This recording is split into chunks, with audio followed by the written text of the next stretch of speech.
Hi, it's Fiona Lewis here from Super Savvy Business, and welcome to the latest podcast interview. Now, today we are very lucky to have Dr. John Hinwood return to our podcast. Last year, I was very fortunate to be able to connect with John. We did a podcast interview for the Mumpreneurs Online podcast, and he's very graciously agreed to come back today to talk to us a little bit more about what he's doing. But before I launch into that, I'd just like to give you a bit of a background about John and who he is and what he's been doing over the past 20, 30 years. Now, John has an unusual way of changing people's lives. In a journey that's lasted more than 25 years, he has been handing out small white cards to almost everyone he has met. And these cards have just three words written on it: expect a miracle. Now, I was able to get one of these cards from John when I met him, and I still carry this card around me in my purse. And it's something that I look at on a regular basis. And we'll talk a little bit about those in a moment and why they're so powerful. Now, John has handed out over 90,000 cards to people all over the world in the past 25 years. And through this small act of kindness, John prompts people to think about their own miracles, the small, seemingly insignificant events and moments in people's lives that open the doors to a sense of wonderment and opportunity. In 1985, he and his wife, Dr. Judy Hinwood, adopted three totally illiterate children from Chile by exercising a loophole in the law to create their family when they were told by Australian authorities it was not possible. Now, as a coach and mentor, author, and international speaker for over 30 years, he has helped people all around the world and in all walks of life to find their own miracles. John's experience as a teacher and then health professional by training, successful businessman by effort, and an inspiration by nature has given him an awesome array of practical tools for success. And today in our interview, you're going to be hearing some of these amazing tools that John has to share. So, John, thank you once again for coming to be with us at Super Savvy Business. Thanks for having me. I'm excited. I'm always excited to share with business people about little things that they can do that are going to make a big difference in their business and their lives. That's exactly right. And the last time we met on the podcast, John, we were talking about all those little miracles that can happen in day-to-day life for people and the impact they can have. Now you're currently, since we connected last year, you've started on a new project. Would you like to share with us what you're up to with that? Yes, I will. Just before I do that, the last 12 months I've really cut my speaking back, and I've been working on finalising 6 more books in the You Can Expect a Miracle series. Wow. I had all these books in various stages of development, and I just knew that I needed to just sit back and just lock myself away and work on that. And they're now completed. They're currently being uploaded onto Kindle, and the next couple of weeks they'll all be available on Create Space in the US and via Amazon's affiliate Lightning Source in Australia. You really have been busy. The 6 books, that's phenomenal.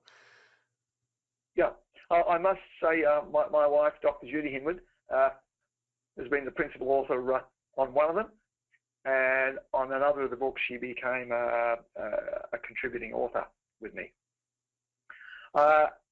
One's 200 Miracle Messages from A to Z, and these are 55-second messages I trialled on 2 New South Wales country radio stations over a 3-month period that came on at 7 o'clock in the morning, just prior to the 7 a.m. news, which is the big news in rural Australia, and before the 1 o'clock news, which is the second biggest news broadcast. And they were just loved by people. And then from that, people asked me, could we get these in a book form? So they can now. And my great friend, Dr. John DiMartini, who we've known each other for almost 30 years, John did a huge endorsement for this book. Another book is You Can Expect a Miracle, Yes You Can. And these are stories from people from all over the world that I've met in speaking in various places, and people have sent me stories. And the Napoleon Hill Institute at Purdue University in Indiana, Judy Williamson, who's the director of that, has done a fabulous foreword to the book about miracles, because Napoleon Hill Think and Grow Rich fame and The Laws of Success and many, many others.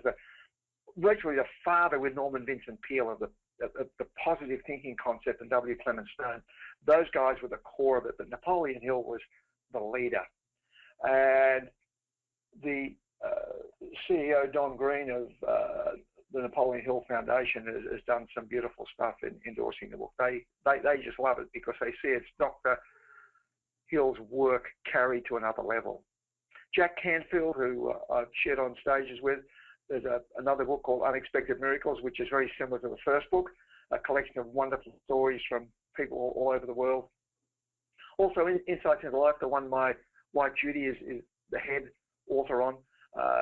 That's beautiful stuff about creating mind mapping, creating treasure maps to guide your life, about those thoughts and about the passion that's behind it. I've done a specific one for the chiropractic profession. Being a chiropractor for 36 years, you can expect a miracle with chiropractic. Again, these are the doyens of the profession from all over the world who'd submitted stories to me of things that are truly miraculous that have happened with patients over many, many years. And the last one is the 13 keys to becoming a miracle magnet. In my half-day program, Expect a Miracle School, I teach 13 keys. And in the first book, that you would have the bestseller, The Book to Change Your Life, right at the very back on page 157, 58, there's the 13 keys just listed in bullet point form. Nothing about them, just the names. In the 13 keys book, I go out and I write a chapter on each one, illustrated by various stories about how you can change your life in every area and steps on how to do it. Yeah. So those books will be available very, very, very shortly. And you were very, very gracious in letting me have a look at the book, the 13 Keys, and I've read through some of it, and I'm really enjoying devouring it. And each one of those keys are just incredible. They're so important and so powerful. And when we were discussing, what we were going to cover on this interview, John, you asked for me to pick a couple out, and I found it really difficult because all of them are fantastic topics of discussion and something that I believe could provide a lot of value for our listeners. But one of the ones that you brought up was the miracles of attitude. And I know for myself, attitude when it comes to business is so incredibly important.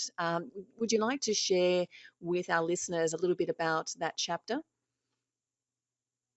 Yeah, I'd love to. As in the chiropractic arena, my wife and I developed one of the biggest practices in Australia, in Springwood and Brisbane, back in the 80s, into the 90s, and early 90s we started teaching practice management seminars based on the human side of practice, on the side of love, on the side of caring, on the side of relationships. And if you have all those things in any business, people just want to come to your business. Doesn't matter what it is. If they know they're cared for, they want to keep coming back. If they know they're loved, they want to keep coming back. If your level of communication meets where they're at each level, then they want to keep coming back. And Judy and I wrote 6 different books in this series for chiropractic and allied healthcare professions. And I have a great friend who really pushed me to do it, one of my clients actually, who was very, very IT savvy when I couldn't even turn the computer on. And we were in Melbourne, locked away for 3 days in a hotel room. And when I get locked away doing things, I don't even think about eating because it doesn't even come up for me. So we had breakfast about 6. So we went running. We came back, had breakfast at 6, went running at 5, came back, breakfast at 6, and off we went. And it got to about 9:30 at night, and Keith said, John, don't you think it may be a good idea to have something to eat? And I said, well, maybe, Keith. What do you think? So I said, where would you like to eat? And we were in